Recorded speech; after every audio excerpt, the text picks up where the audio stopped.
শিক্ষক মহাশয় তাদেরকে আমরা চেয়ারে বসতে দেখেছি। আজকের এমন একটা সময়ের সন্ধিক্ষণে এসে এটা শুধুমাত্র আমার নয়, আমার রাজ্যবাসীর নয়, দেশবাসীর দুর্ভাগ্য যে একদল শিক্ষকদেরকে পথে বসতে হচ্ছে চেয়ারে বসার পরিবর্তে। এই কথাগুলো আমরা অনেক আগেই বলেছি, এর আগেও ধর্ণা মঞ্চে আমি ব্যক্তিগতভাবে এসেছিলাম, আমাদের সংগঠনগতভাবে দিক দিয়েও এসেছিলাম। কিন্তু আজকের যেটা আমরা এসেছি প্রায় 2 ঘন্টা 2.5 ঘন্টা আগে, আপনাদের কিছু ব্যক্তিবর্গ যারা স্যারেরা আছেন এদের সঙ্গে বসে আমরা নানান মিটিং করছিলাম, কথা বলছিলাম। একটা গাট ফিলিং বলতে পারেন, একটা ভিতর থেকে আওয়াজ বলতে পারেন, যেটা আমাদেরকে নিজেদের প্রফেশনে যে কেউ পুরে পুরে খাচ্ছে। সেটা হলো আজকে যারা আমরা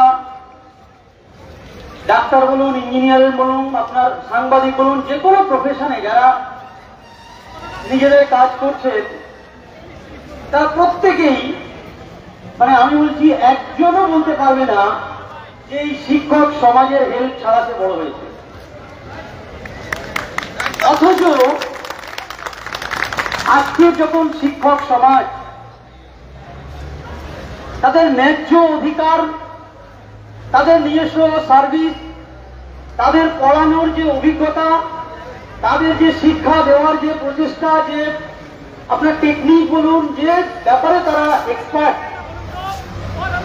সেই কাজটা যখন তারা তাদের জায়গায় করতে যাবেন বা যাচ্ছেন, সেখানে শুধুমাত্র পলিটিক্যাল নয়, একটা রাষ্ট্রীয় বাধা তাদের উপরে আসছে। শুধু রাজনৈতিক দিক দিয়ে নয়, তাদের আপনার আইনগত দিক দিয়ে কোর্ট থেকে, কাছারি থেকে, অফিস থেকে, আদালত থেকে তাদের একটা প্রিভেন্ট করে দেওয়ার প্রচেষ্টা চলছে। সেটা শুধুমাত্র আজ থেকে যদি 10 বছর পরের জায়গাটা আমি দেখার বা ভিজুয়ালাইজ করার চেষ্টা করি, তাহলে শুধুমাত্র আমি দেখবো এই 20,000 লোকের চাকরি গেল না, 20 লক্ষ বাচ্চার ভবিষ্যৎ নষ্ট হয়ে গেল। এই যন্ত্রণা থেকেই আমাদের আজকের এখানে আসা, এবং সেই যন্ত্রণার পাঠটা আমরা শেয়ার করার জন্য আসি। যে সমাজের যে ক্রিমিনাল গুলো তৈরি হয়, সমাজে যে ক্রিমিনাল তৈরি হয়, তার প্রসেসটা কি?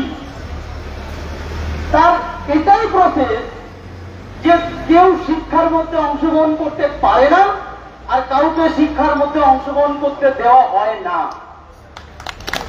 এই দুটো পার্ট থেকে সমাজের ক্রিমিনাল পার্টটা তৈরি হয়।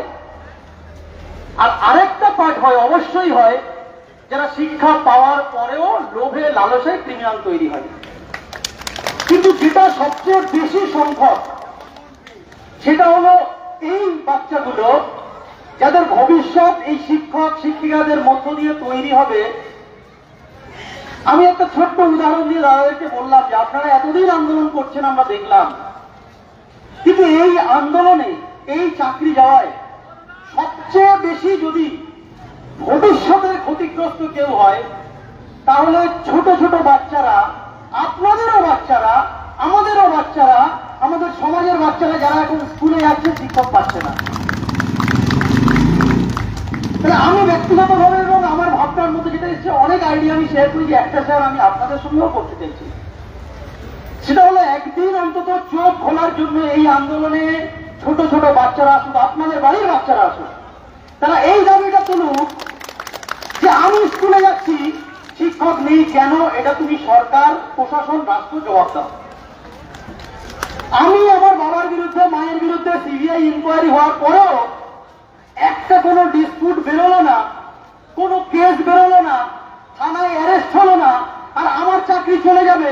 আর যারা হাজার হাজার এফআইআর নিয়ে ঘুরে বেড়াচ্ছে, তারা মন্ত্রী মিনিস্টার হয়ে ঘুরে বেড়াবে। রাজ্যের একটা এমএলএ, একটা এমপি হয়তো খুঁজে পাওয়া যাবে না, পাওয়া যেতে পারে এত জোর করে, হয়তো 2-4 জন ফাঁকা, বাকি দেখবেন 90% এর নামে 50টা করে এফআইআর আছে। তাহলে ক্রিমিনাল তারা না ক্রিমিনাল আমরা? এই প্রশ্নটা সবাইকে উত্তর দিতে হবে। একটা অর্ডারের বদলে শুধু চাকরি যাওয়া নয়, ভবিষ্যতের বাংলা, আমরা যেখানে থাকি সেই বাংলার সুফল হচ্ছে, কুফল হচ্ছে, বাংলা সঠিকভাবে চলছে সেই দায়িত্ব আমাদের এক ফোঁটা ফোঁটা আছে, আমরা বুঝে নেব হিসেব, সেই জন্য আমাদের আন্দোলন। অনেকে মনে করছে, অনেক সমাজ মনে করছে যে কজন শিক্ষকের চাকরি চলে গেছে, কারণ তারা দূরদৃষ্টির ব্যাপারটা ভাবছে না। ইভেন আমার বলতে খারাপ লাগছে, তাও বলছি আপনাদের মধ্যেও অনেকজন আছে যারা এই দূরদৃষ্টিটা ভাবছে না। তারা ভাবছে আমাদের একটা নোটিশ দিয়ে দেওয়া হোক, আমরা পরীক্ষা দিই, পড়াশোনা করি। অনেকজন বাড়িতে পড়াশোনাও শুরু করে দিয়েছে আমি জানি। তাহলে তারাও এই জিনিসটা ভাবছে না যে আমাদের শুধু চাকরি যাওয়ার এখানে ব্যাপার নয়, এটা তো আমাদের বেসিক অধিকার, এটা আমরা ছিনিয়ে নেব। আমরা অন্যায় করিনি, আমরা অন্যায় না করে চাকরি পেয়েছি, এই চাকরিটা